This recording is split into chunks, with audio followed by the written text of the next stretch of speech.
Dalam berbisnis, modal merupakan faktor yang sangat penting. Bagi UKM, modal adalah segalanya setelah market atau pasar. Sekali lagi saya ingatkan, modal adalah hal terpenting setelah pasar. Jangan terbalik. Kalau ada yang mengatakan kita perlu modal supaya dapat pasar, maka satu hal pesan saya, kalau ada yang mengatakan hal seperti itu, tinggalkan mereka. Karena mereka bukan pebisnis. Mereka itu broker atau orang yang baru belajar bisnis. Pasar atau market adalah nomor satu. Begitu Anda kenal pasar Anda, tahu kebutuhan pasar, tahu mengisi kebutuhan pasar, tahu bagaimana menguasai pasar, maka modal atau dana adalah sebuah kepastian yang dibutuhkan namun mudah didapatkan. Bisa dibayangkan ada seorang kenalan Anda akan meminjamkan uang Anda untuk usahanya. Misalnya dia membuka warung atau warteg. Lalu ditanya oleh Anda, berapa kira-kira transaksi per hari nanti warteg yang Anda akan bangun? Lalu dijawab, oh belum tahu mas, kan belum punya warung. Nanti setelah warungnya ada kita kasih tahu Anda berapa transaksi per harinya. Pertanyaan sekarang, berani Anda meminjamkan uang itu ke dia? Kita tanya lagi, kamu pernah buka warung atau kerja di warung? Dia jawab, belum, tapi kayaknya di sekitar sini nggak ada warung, jadi pasti laku. Saya kalau cari warteg susah, jadi kalau kita buka warteg di sini pasti laku. Sekali lagi, beranikah Anda meminjamkan uang Anda kepada orang seperti itu? Atau kalau Anda diminta invest, beranikah Anda invest kepadanya? Tetapi bisa Anda bayangkan, kalau jawaban dia begini, saya 5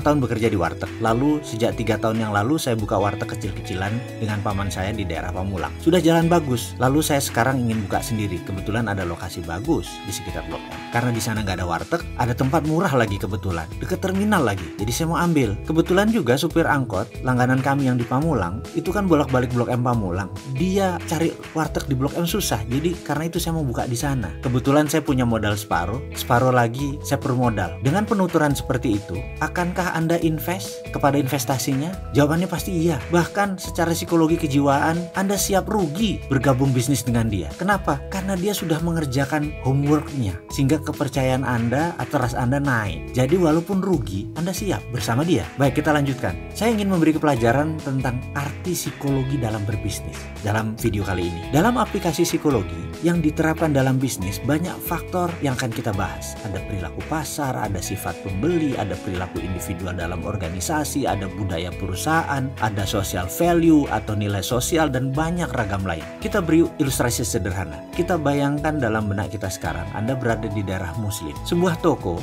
bisa mengurangi unsur warna merah dalam outletnya diganti dengan dominan warna hijau atau ditambah nuansa hijau keputihan. Karena bagi kaum muslim, warna putih dan hijau adalah comforting color. Di komunitas pecinan, maka warna merah adalah warna hoki. Warna merah di komunitas Chinese adalah comforting color. Kembali ke komunitas muslim, warna merah yang dominan bisa menjadi threat atau uncomfort. Dan jangan coba melawan belief system seperti itu. Bisa nggak laku jualan Anda. Kita akan bahas tentang hal seperti ini nanti. Sekarang, secara keilmuan mudah-mudahan saya boleh berbagi saat ini. Sedikit banyak saya 6 tahun makan sekolahan untuk hal ini dalam behavioral business analysis secara panjang dan lengkap. Semua nanti akan kita urai. Kita ke generasi muda atau yang lagi tren disebutnya generasi zaman now. Generasi zaman now saat ini nggak mau bekerja 9 to 5 office hour karena secara nature bisnis mereka mulai suka yang semi informal, sehingga membuat mereka lebih suka berwirausaha, buka usaha jauh dari dunia bekerja. Itu nggak salah. Namun kendala bagi generasi zaman now adalah mereka sulit mencari dana atau pemodal. Kenapa? Ini yang harus diingat. Kita harus ingatkan gambaran psikologis perilaku investor. Sekali lagi, ini saya mau mengingatkan perilaku investor karena kaum investor berbeda dengan kaum muda. Saat ini investor banyak yang sudah tua umurnya ketimbang yang kaum milenial yang baru mulai usaha. Perilaku investor, behaviornya berbeda jauh dengan anak sekarang atau anak zaman now. Harus paham, pemodal besar baik yang merupakan itu private equity fund, hedge fund, venture capital, dan banyak lagi portfolio keuangan, di mana portfolio keuangan adalah where's money makes money. Pengelolanya atau pemiliknya kebanyakan usianya di atas 50 tahunan. Bahkan kalau diambil rata-rata angkatan Bill Gates di atas 60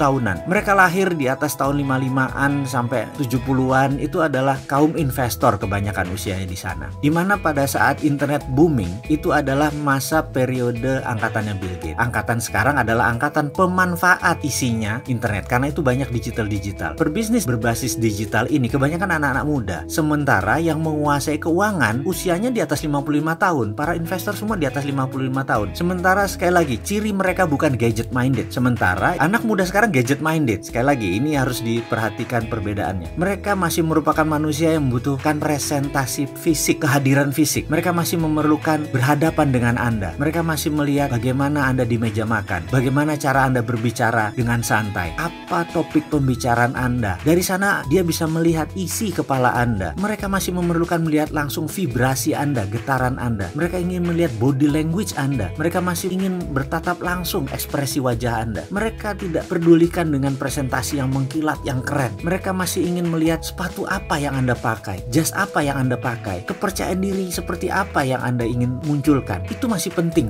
buat generasi baby boomer. Sekali lagi, angkatan mereka, investor senior tersebut masih membutuhkan direct contact dengan Anda. Psikologi kejiwaan Anda, kematangan emosi Anda, kedalaman filosofi Anda, tentunya fire api di dalam Anda itu penting. Mereka ingin merasakan langsung. Disinilah kegagalan terbesar para pebisnis startup dalam mencari dana investasi. Disinilah kegagalan terbesar kaum milenial di dalam mencari dana untuk investasi. Kegagalan Anda para startup anak muda dalam meyakinkan investor, terutama gagal menunjukkan how bad you want to be sukses. Seberapa marah Anda, seberapa ingin Anda untuk sukses. Jadi sekali lagi, persiapkan diri Anda untuk terlihat sukses, terlihat lapar, dan stay humble di depan investor zaman old tadi. Ingat loh, mereka masih pegang uang yang terbanyak.